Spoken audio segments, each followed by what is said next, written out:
In April 2003, I went with my Saba, which means grandfather in Hebrew, to Lodz, Poland, the place where he was born and grew up, and where the Nazis took him and his family and sent them off to death camps, Chełmno and Auschwitz. 60 years ago, at the age of 20, I was a slave in Ghetto Lodz in the various other camps. I was oppressed, I was persecuted, and I was humiliated. But today, I'm euphoric. I'm standing here with my granddaughters beside me, and I consider this to be the ultimate affirmation of my survival. By now, you know already that this is one of the it used to be, and it's still one of the main street in the Lodz. You have to get back in time and space to just imagine what it was like 60 or 65 years ago. Our journey began with a visit to Saba's childhood home. If you want to know, in this corner was a small bakery. They used to make mostly pretzels, you know, the pretzels in little kind of things like, what do they call it today? You know, little bagels. You know, this I remember, we used to sit on our tuchas here and run down here. And I'm telling you, there was nothing changed here. This is the apartment that we used to live, right? They painted it, the door is the same door we used to have. And this is where, as a child, I used to come in and out. And all around me here, this is the hall where we used to spend a lot of time and play around. Can you tell me what it was like when they started to get all the Jews in Lodz informed that there was going to be an evacuation? Yeah, well, they informed us that there's going to be evacuation for transfer of all the Jews to the ghetto, and it was in a very slow way. But at the end, they called everybody down to the courtyard. It means the Germans, the SS. They called us down, and they informed that we have to leave the place within a certain period of time. But at the end, after a few days, the plan didn't go ahead according to their requests and the speed. So in our street, I don't remember what house, they came and they shoot a few people. And this was a sign that people should better hurry up. Saba took us to the Lodz Ghetto train station, which was the last journey for so many, including his 14-year-old sister Sesha, who was shipped to Auschwitz, and his mother Rachel, who was taken to Chełmno extermination camp. He never saw them again. Sure. This is the place that the train came. Oh, that thousands of people were crying here. They were in despair. It was the last journey for most of the people. They knew they go somewhere to get exterminated or killed or tortured. Look at this. And this is what I only wish that we would be able to hear from this surrounding here, what they saw and what they heard, what happened in this place, in this horrible place. Can you imagine? They used to bring tens of thousands of people every day and to send them out to Auschwitz.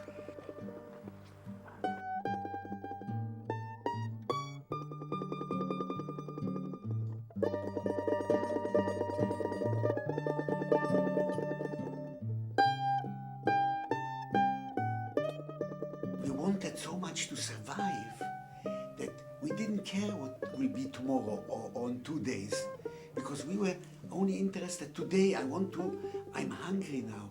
I want to survive. I don't know if I make it tomorrow. These are the real barracks on this other side, you know? This is how it used to be. I cannot picture this whole place filled with tens of thousands of people. Mm. I can't imagine walking into this place and seeing that. to see here this with tens of thousands of people, I remember here and running around at the beginning, and it was so bad that we ourselves couldn't comprehend the whole thing. I have deep feelings about it. It's, even me, I have a hard time to imagine that these are the places that things happened, what we know.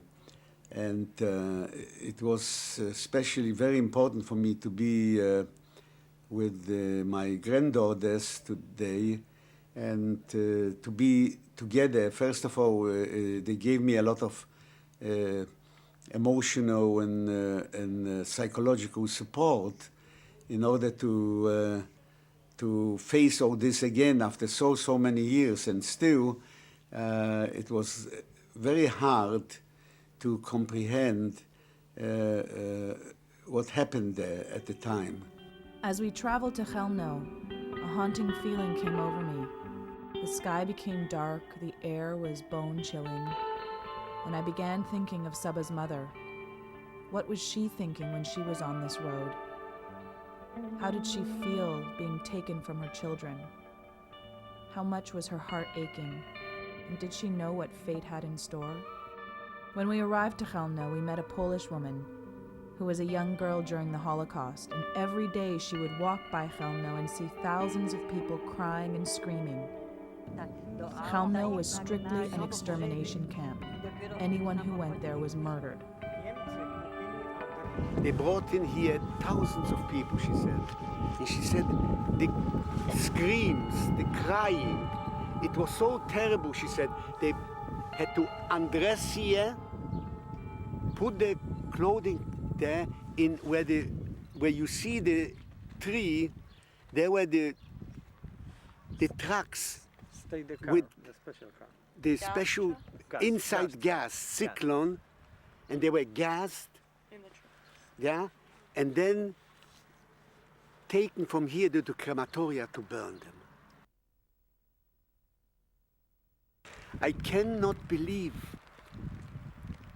where I'm standing, where I'm here, where they brought my mother with others and murdered her, and after so many years, I'm here. I cannot. It's so far away that I can only say my mixed feelings of what happened.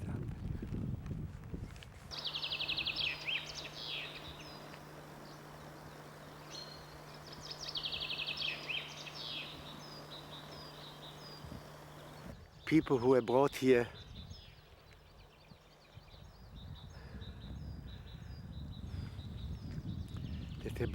were brought here to be killed. The people probably listened to this nice sound of birds. Yep. And I bet you the sun was shining and the silence was so gold, so nice, so beautiful. And the people were killed. This is in honor and in the memory of the Jews murdered in Chelmno, 1941 to 1945. And now let's go ahead and see the original walls that they left from the crematoria.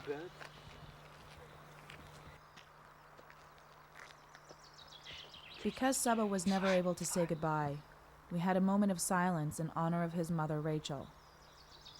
It was at that moment that I realized my grandfather was still a boy who missed his mother.